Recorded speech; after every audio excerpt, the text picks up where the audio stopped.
like sort of a tale of two halves, where the first half you guys were good at kind of stopping them in transition and getting back running. Second half, it didn't seem like you guys were quite able to stop them, especially after some of those live rebounds. Kind of what did you see that the Raptors were doing differently? Yeah, really, it wasn't that. Those were obvious. We turned the ball over, and sometimes we had open shots we passed up, or we took tough shots, or just missed shots. So our offense really hurt our defense. Right now, we can control the defensive end and let the pressure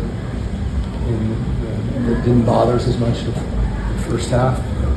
We were getting in the lane, and we got to make better reads when we get an advantage, and when we don't, if we turn it over or pass something up, we probably don't get a better shot.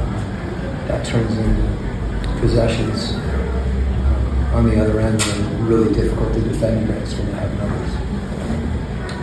Coach, in the third quarter, obviously, guys want to make the right pass, but it seemed as though, as you got deeper in the shot clock, some guys were passive when it came to shooting the ball. Yeah.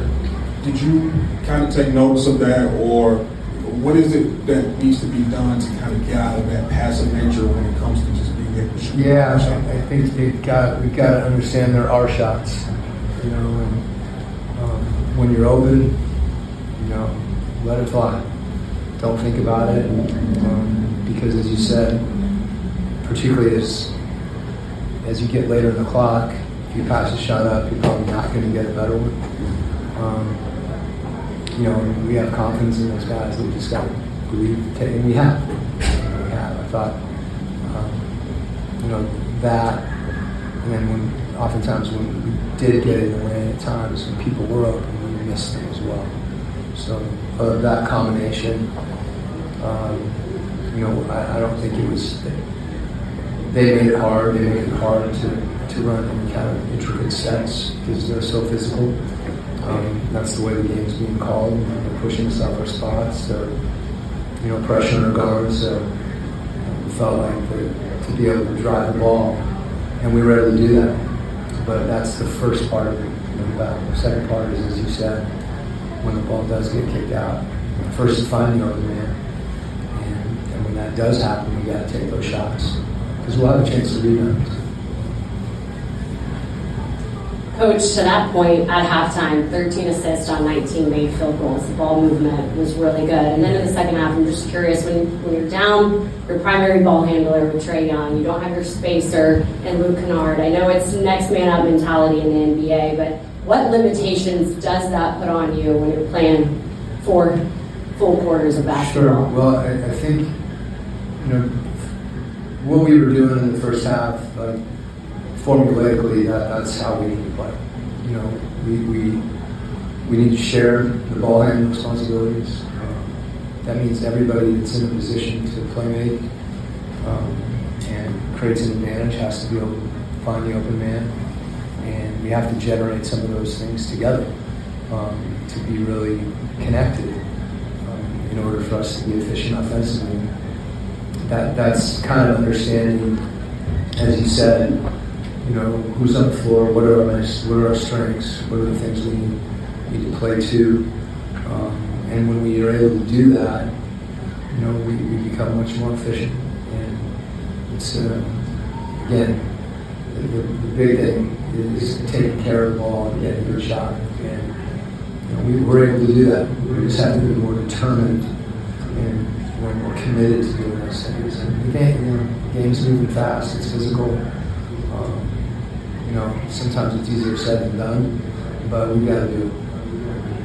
Coach, you had the probably unusual situation where you had one player block 3 jump shots, but I don't think as a team you rebounded any of them. What's supposed to happen in that situation? Do you want the person who blocks it to holler so his teammates know, or are defenders supposed to be watching so that they know that this rebound is going to be coming from an angle that you don't expect? How is that supposed to play out? It's one of those things that it's a weird phenomenon. Oftentimes the offense rebounds air balls. those block shots are kind of like air balls. When you're turning, you see something, you're trying to do the right thing, blocking that out, and when it lands behind you, it's kind of tough to get it. It doesn't happen very often.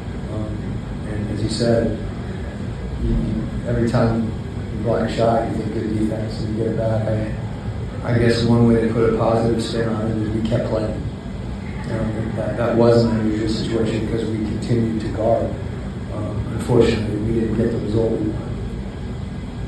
I wish there was something in the coach's book to tell you what to do on that one. I don't know that anybody's figured that out yet. Coach, we talked about passing up some shots, but looking at it going at 9:38 from beyond the arc, were you happy with some of the looks that you got tonight? Yeah, I mean, I think that